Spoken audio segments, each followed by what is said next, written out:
Dr. Watson, would you kindly close the door behind you so that we can limit the price of your carelessness to merely hours of work rather than days? My apologies, Mr. Holmes. I found myself rather taken aback.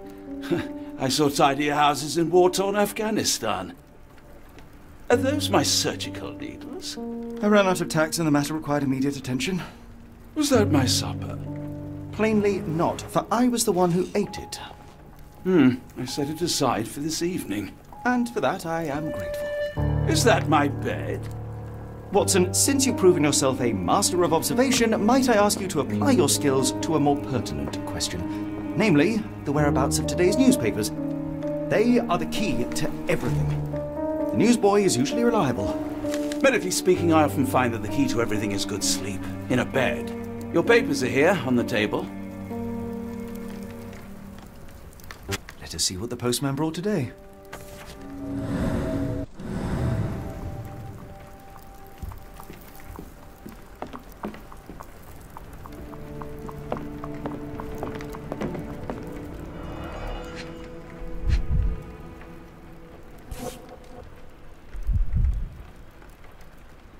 Your order from Barnes' bookshop has arrived, Doctor. Barnes insists on delivering the books to our door, even though we could easily walk to his shop. That's good service.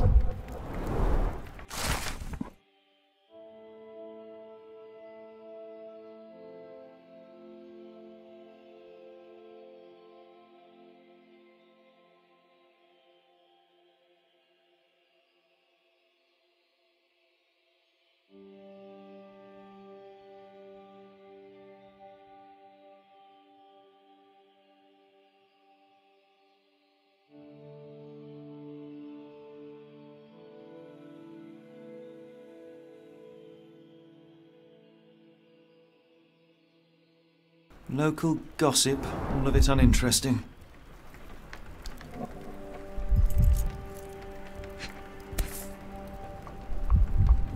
Another letter from Werner. I never reply, but they keep coming.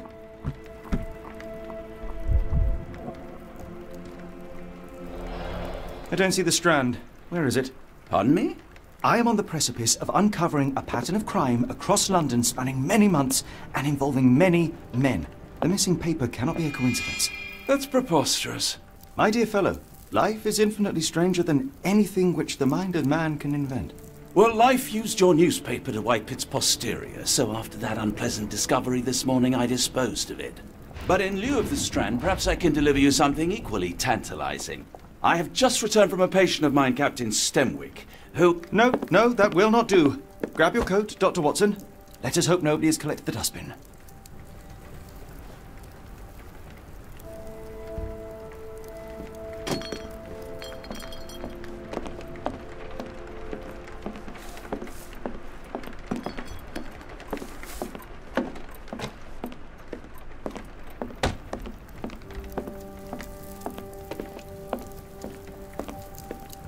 The dustbin is yours for the digging, Mr. Holmes.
A cactus spine. If it gets in your skin, it's awfully tricky to remove, and when laced with poison, the perfect assassination tool.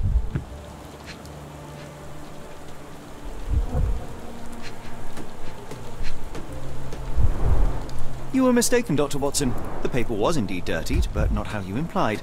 It's potting soil. See, Watson? The conspiracy is real. Someone tried to poison me.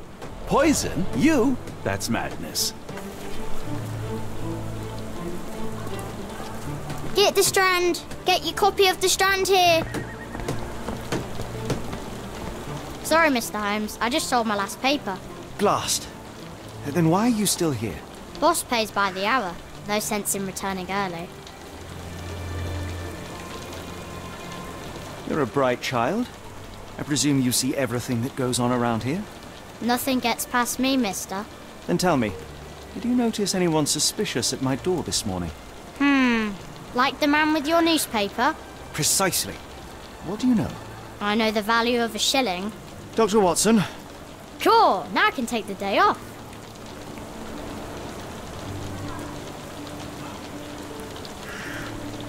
Did you see what he was up to? Nah, not really. I saw him approaching your house, but I had a customer. Then there's a loud bang. I ducked down. Not because I was scared, because I wasn't. I had to protect the merchandise. And all I could see was him kneeling at your door. Which way did he go? Not sure. I was distracted by customers. Sorry. Can you describe the man you saw? He was carrying a lot of books. Up to his chin they were. Never heard of a well-read assassin. Looks can deceive. Hence the appeal of disguises. All right. You earned your shilling. That'll be all. Thanks, Mr. Holmes. Maybe I could be your eyes and ears. If you have more shillings. Get the Strand! Get your copy of the Strand here!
Come now, Mr. Holmes. Murder? Yes, Barnes has his quirks, but he also has his scruples. Not every pawn knows it's...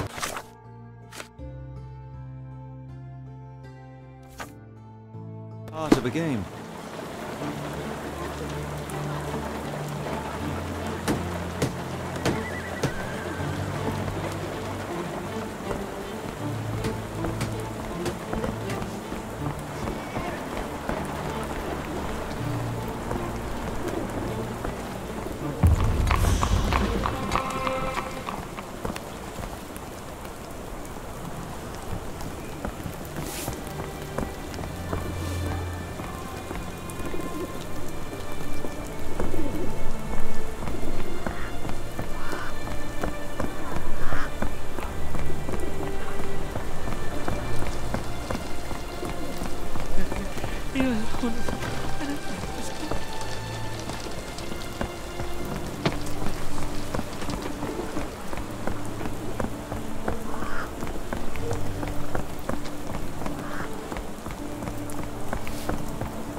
Do you even have enemies that would want to kill you? Okay, perhaps from Cordona.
Mr. Barnes, a word.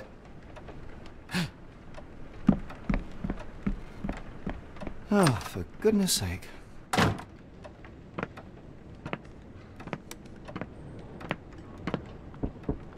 Who goes there?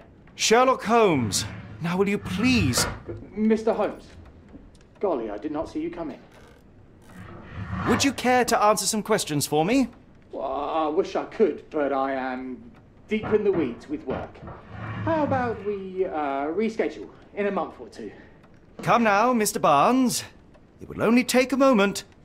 Really deep in the weeds with important things. Well, help yourself to any book. Just take it and pay later. I trust you, Mr. Holmes. Barnes doesn't seem like himself.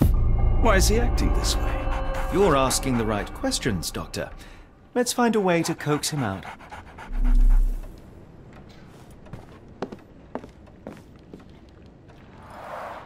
The ladder is broken, recently, judging by the freshness of the wood.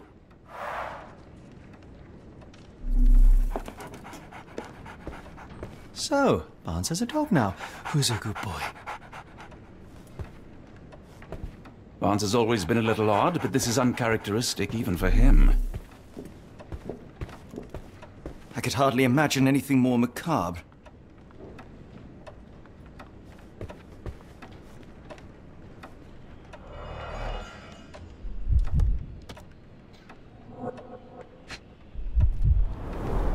Basics of cryptoanalysis, cryptography in Egypt. It appears Barnes has an interesting hobby.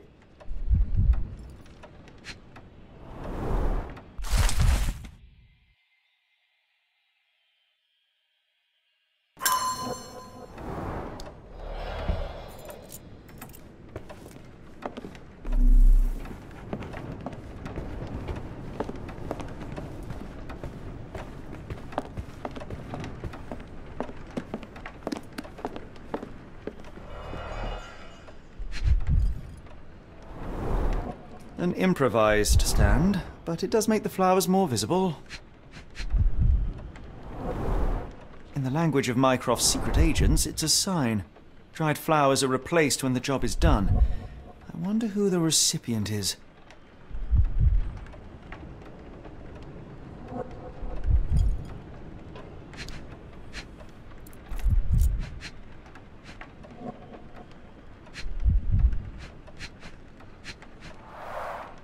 Finest view London has to offer.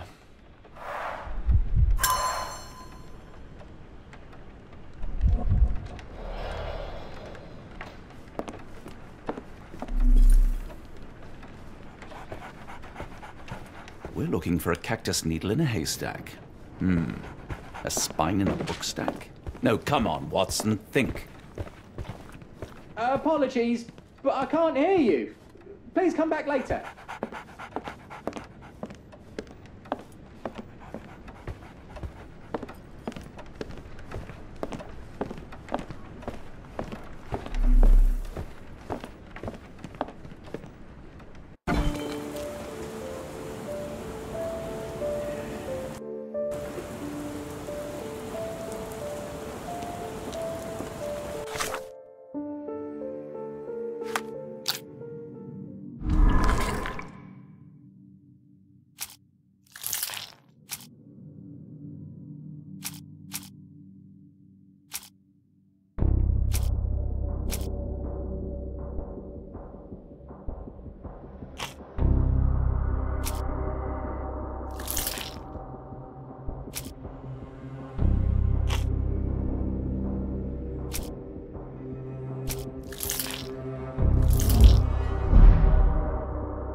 I like bookshops.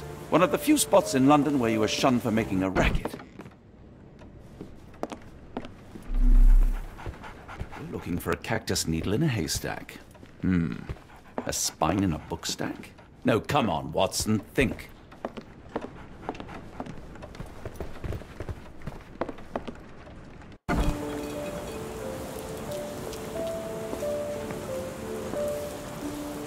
May I ask for your assistance? Sorry, sir, I can't help you.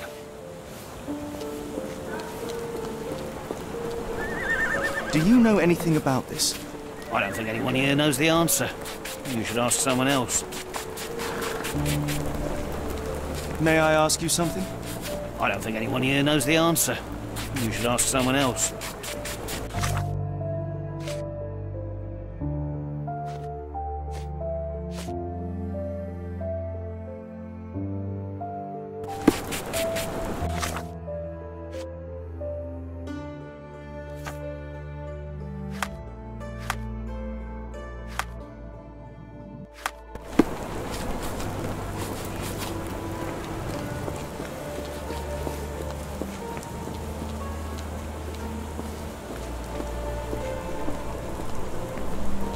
The weather is dreary, isn't it?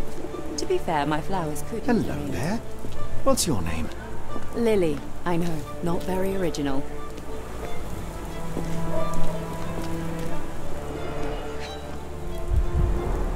Encouraging people to stop and smell the roses? Our national emblem. God save the Queen. It must take patience and care to produce a bloom so beautiful. I imagine so. I merely sell them. The pot is damaged. The blow was severe, but softened by something.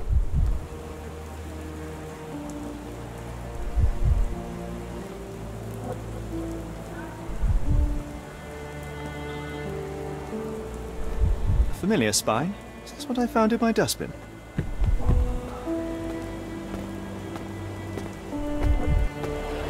Anything tickle your fancy, Mr. Holmes?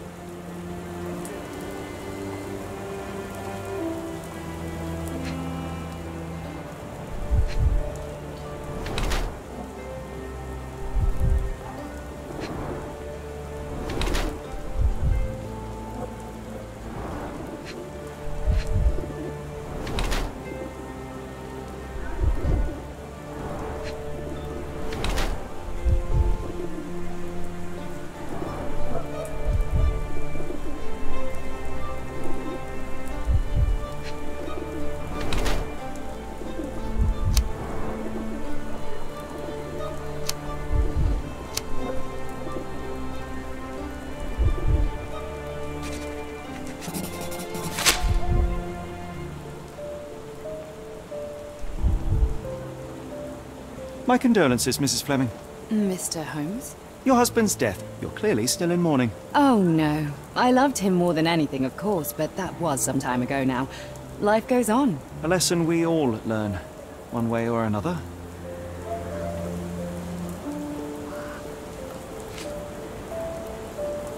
I'm afraid I can't help with that, Mr. Holmes. One of these things is not like the other.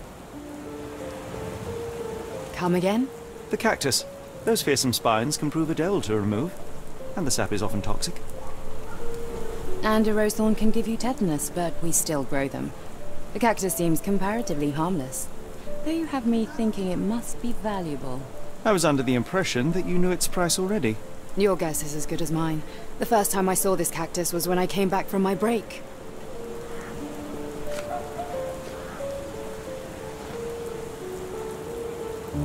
Are you sure you're asking the right person? I'm just a flower seller.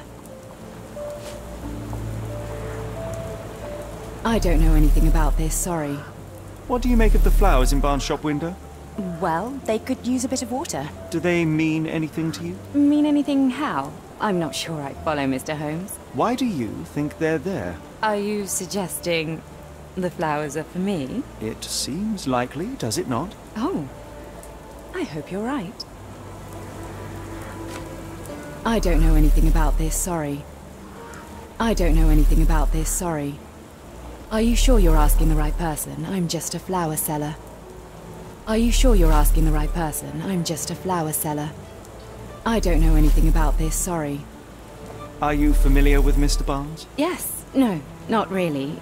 Well, in a way. What on earth does that mean? I know who he is, of course, but we haven't shared much more than a look. A look? Yes. Each morning I go for a walk in the park with my dog, and most days I spot Mr. Barnes there with his new puppy, so we see each other. Actually, we once met briefly while our dogs played. He was quiet and seemed unsteady as he approached, but since then, we've never spoken. I often see him staring through the shop window. Sometimes I wonder what he thinks about that would etch such longing onto his face.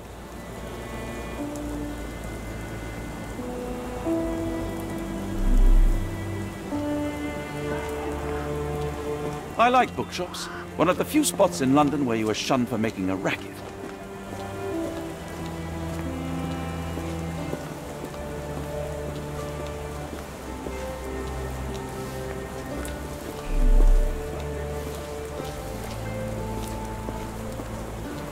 May I ask you something?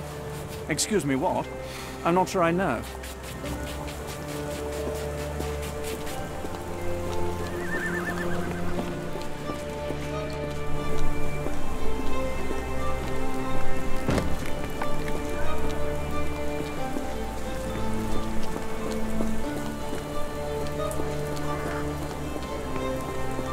Impressive stature, strong gaze.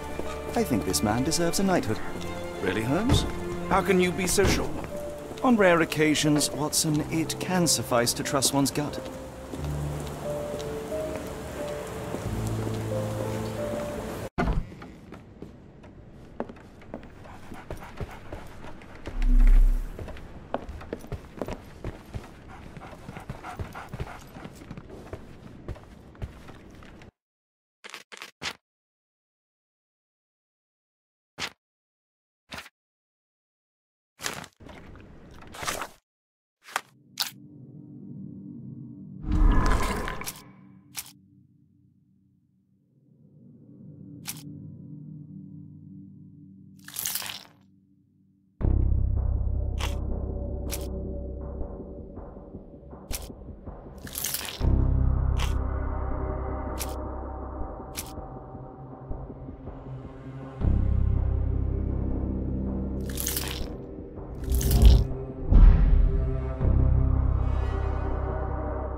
I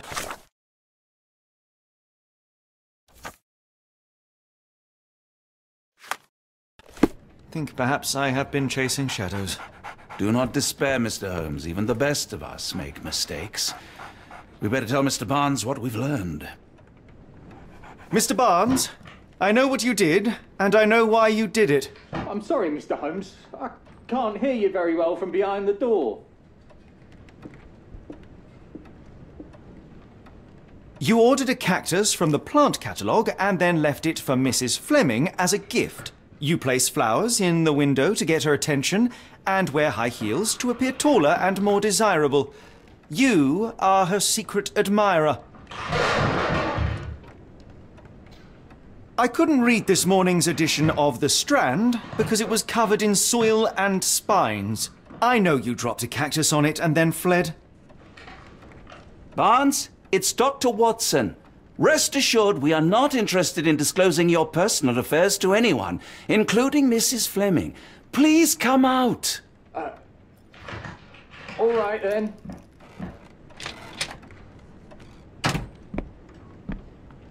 So, you know what happened then? I was on my way back from the post office, having picked up the cactus and some books. It was quite an awkward package, heavy too, and when I got to your door, I dropped the cactus in your paper. Forgive me. I needed that paper to prove a theory and prevent a crime. Your actions were rather disruptive. Your clumsiness carrying the post is matched only by the clumsiness of your romantic gesture. Oh, it's true.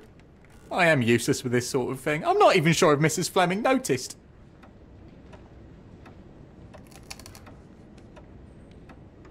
As in most things in life, truth is the answer. Cease with the abstruse signals and anonymous gifts, and simply talk to the woman. What is the worst that can happen? She rejects you, and you are freed from this endless purgatory. That... Yes, you are correct, of course. I do have a slight tendency to overthink things. Thank you.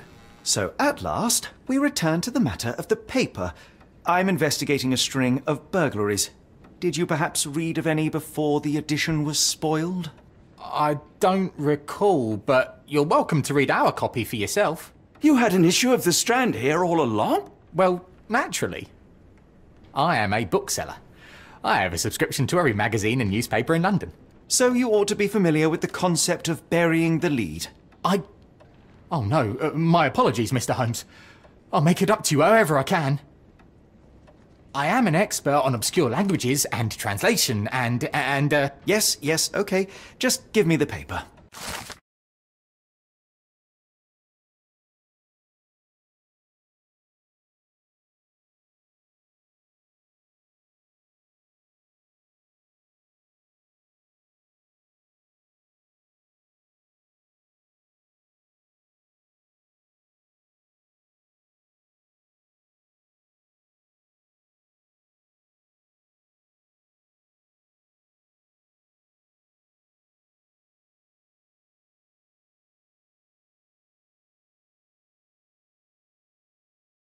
Come, Dr. Watson. Let us put this matter behind us. Farewell, Mr. Barnes. I hope to hear good news about you and Mrs. Fleming.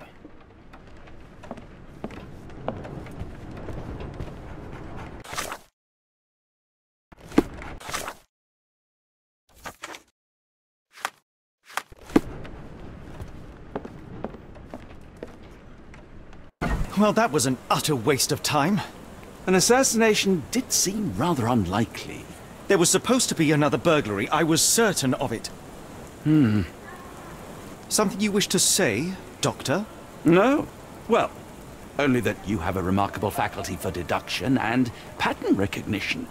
And that perhaps, if ill-applied... I see things that are not there. Yes. It is London. There will always be burglaries. Doesn't have to mean anything. So it seems.